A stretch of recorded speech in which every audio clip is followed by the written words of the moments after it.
Welcome back to Fox 12 Now. I'm Greg Miller. Thanks for joining us. I am live here in the Fox 12 Oregon newsroom. We're here every weekday. We start at 1 o'clock. We go throughout the afternoon, and we get to have a lot of wide-ranging discussions, segments, interviews, sometimes breaking news. A lot of things happen during this time, so thanks for being a part of it. Right now, we're going to be talking about the Greater Idaho movement. I'm sure a lot of you may be familiar with this, but if not, we'll get into it and get you the details on what that is. But also, we're going to be discussing that in relation to the recent elections that just happened and some things that kind of came out from that, particularly there in Wallowa County. But before we get into all of that, we want to welcome our guest here, who is Matt, the Executive Director of the Greater Idaho Movement. And Matt, thanks for joining us. Just going to fix something here behind me really quick. We are live. Yeah, thanks for having me, Greg. Yeah, thanks for being here, Matt. And I think to start off, I think it would be great to hear from you just a definition of what the Greater Idaho Movement is, in case people don't know, and what some of the reasoning is behind, I guess, the founding of the movement. Yeah, so the Greater Idaho Movement is a movement of Eastern Oregonians who, over the course of the last few years, have been voting and asking their elected leaders to pursue having Eastern Oregon join Idaho. So Eastern Oregon is very conservative. It votes very conservatively. We have a different culture, a different climate, different geography, different economy than the west side of our state. And the people of Eastern Oregon are much more similar to the people of Idaho than they are the people of Western Oregon. So for decades, the people in Eastern Oregon have been voting for a certain kind of government in the state of Oregon and never getting the kind of government that they actually vote for. So our group came along 5 years ago and said, what if you had the opportunity to join your neighboring state, Idaho, which is much more like you in every way?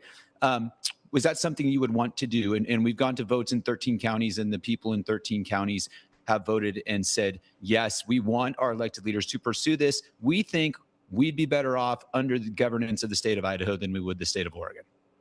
And so this has been the movement, and you mentioned some of the counties, and how many counties was it? Just to reiterate that for everybody. Yeah, so 13 counties have voted on our measures, and counties have voted on various different things. The way that citizen-led petitions work in Oregon, you have to ask questions a certain way, and depending on how county clerks come back to us is what people have had different things on the ballot. But the gist of all of them is, do you want to pursue becoming part of Idaho? Do you want your elected leaders to pursue making that change happen? And when we're talking about pursuing, just to give everybody, an understanding of how that works, from a legislative standpoint or just procedurally. Yeah. So you have the vote to say, hey, we want you to pursue this. What does that mean exactly when it comes to the state governments of, say, like Oregon and Idaho, or even the U.S. Congress? Yeah, so any two states, that's a great question, Greg, because this is something that happened a lot in our early history in the United States. Borders changed all the time. States were being formed and created, and states were being made out of other states. But it's something that hasn't happened in a very long time. But any two states can choose to change their border as long as the state legislatures of both states agree to that change. So there's actually been border changes in our relatively recent history. Oregon and Washington changed our border in the 1950s along the Columbia River. Again, it's a process where any two states can do so if they both agree to it. So we've asked the people of Eastern Oregon, who have not been asked this question for 170 years. So 170 years ago, the state of Oregon placed its border where it currently is against the objections of the people of Eastern Oregon. So a lot of people don't know this history about Oregon, but at the first constitutional convention, there were 60 delegates that were there. 59 of those delegates came from west of the Cascades. Only one came from east of the Cascades. And the one that was from the east side of the Cascades asked to put the border at the Cascade Mountain Range, which is essentially where we want to put it, because Eastern Oregon is very different than Western Oregon. It always has been, it always will be. Geography, climate, economy, all those things dictate that we will always be very different and have different interests.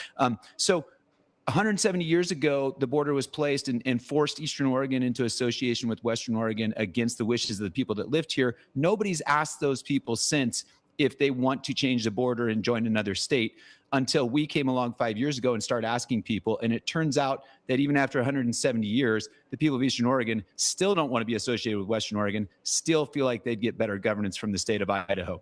So we have asked the people, but then the next step is you have to get the legislatures involved. So in 2023, we were at the Idaho legislature, and the Idaho House passed a bill inviting the state of Oregon to begin border talks. The state of Idaho understands that Eastern Oregonians are very similar to Idahoans, have the same values, have the same politics, have the same culture. And the Idaho legislature is ready to have this discussion about adding Eastern Oregon whenever the state of Oregon is. But we've been to the state of Oregon legislature in both of the last long sessions and been completely ignored by the Democratic supermajority. They've made it clear. The governor, we've invited the governor multiple times to sit down with us. She has completely ignored us. Salem has made very clear to the people of Eastern Oregon that they are not interested in what we think or what we want, and have not taken up this issue. And so talking about these counties that have been voting for that, one thing that is different here in this recent primary is Wallowa County voted to, from my understanding, to no longer pursue the Greater Idaho movement, or not have their officials pursue that. And I was wondering, what your response is to that. Just seeing, as many people as you're saying have voted for that, there are still people out there who have not, who are not wanting to do that. And if you have a response there to what happened there in Wallowa County. Sure, Greg. So first of all, it's important to understand what the people in Wallowa County just voted on. They didn't vote to stop pursuing joining Idaho. What they voted on was to repeal the measure that was passed 3 years ago that required their commissioners to meet and ask the legislature to do that. So for 3 years, the people in Wallowa County have been meeting with their commissioners. Their commissioners have written a letter to the Oregon legislature requesting action at the legislature, which has been ignored.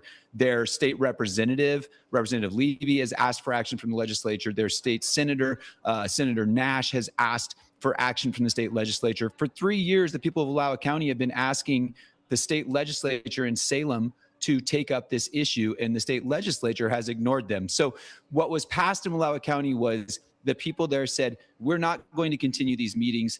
Clearly, they are not productive. They're better uses of our time. The legislature continues to ignore us. And even the people that got this measure on the ballot are not trying to claim, or never did try to claim, that this meant that people weren't interested in joining Idaho. The campaign push was, hey, we have more important things to do than waste our time with a legislature that's made it clear that they're not interested in what the people of Eastern Oregon want. So this measure passed in Wallowa County, but really this is a poor statement on the Oregon legislature. The people of Eastern Oregon have been asking for years and passing measures saying, please take up this issue and let's talk about how we could get better state governance. The state legislature continues to ignore us. And at some point, it's very understandable that people would say, they're not listening to us anyways, so we need to move on.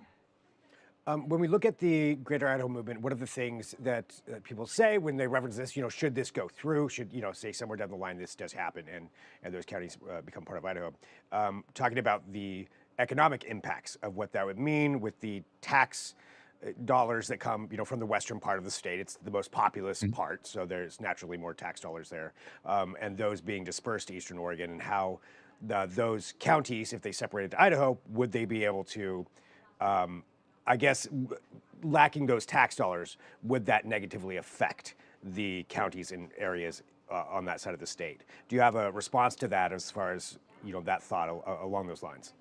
Yeah, absolutely. So Greg, that's a great point. One of the things that's been the most frustrating about this process is Eastern Oregon. You are correct. Eastern Oregon is a drain on Oregon tax dollars because we're not as wealthy as the west side of the state. So it would be to the benefit of Western Oregon to let Eastern Oregon go. They would save hundreds of millions of dollars per biennium, up to $1 billion.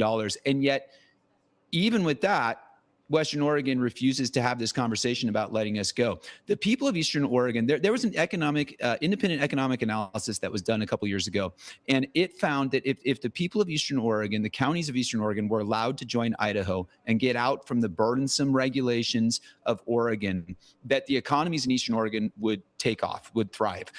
The people of Eastern Oregon understand that the service levels are not as high in Idaho.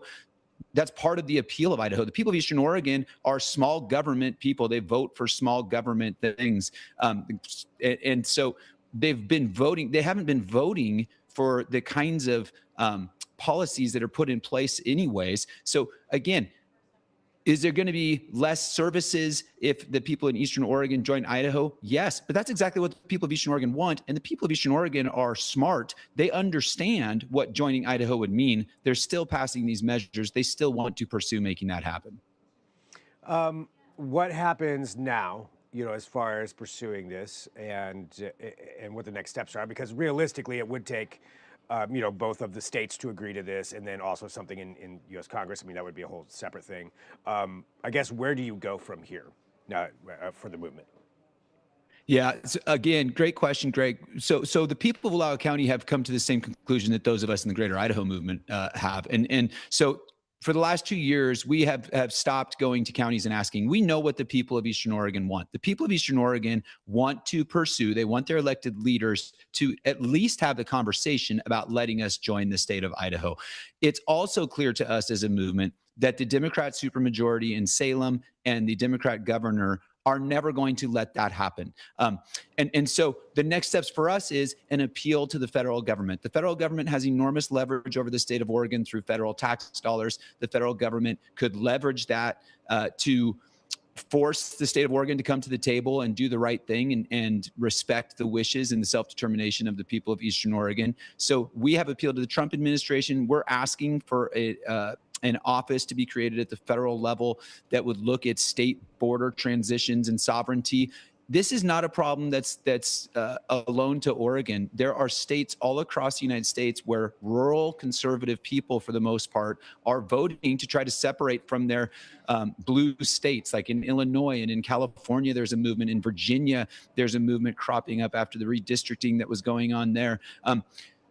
We are a very polarized nation. We have very polarized states, and we have rural conservative people that have no voice trapped in blue states that are saying, we would like to simply, peacefully separate and join a neighboring state that better matches our values. But blue states like Oregon are refusing to acknowledge them, respect them, and move this forward. Okay, Matt, we're running out of time, but I want to say thank you, for joining us to talk about this and to share your side on that. And, be interesting to see where this progresses and where it goes from there. But this is part of what we get to do on the show, is have these discussions and just get to hear from all kinds of people and all kinds of different segments and different ideas. And Matt, I want to say thank you very much for joining us here on Fox 12 Now. I appreciate your time in being here with us today. Thank you, Greg.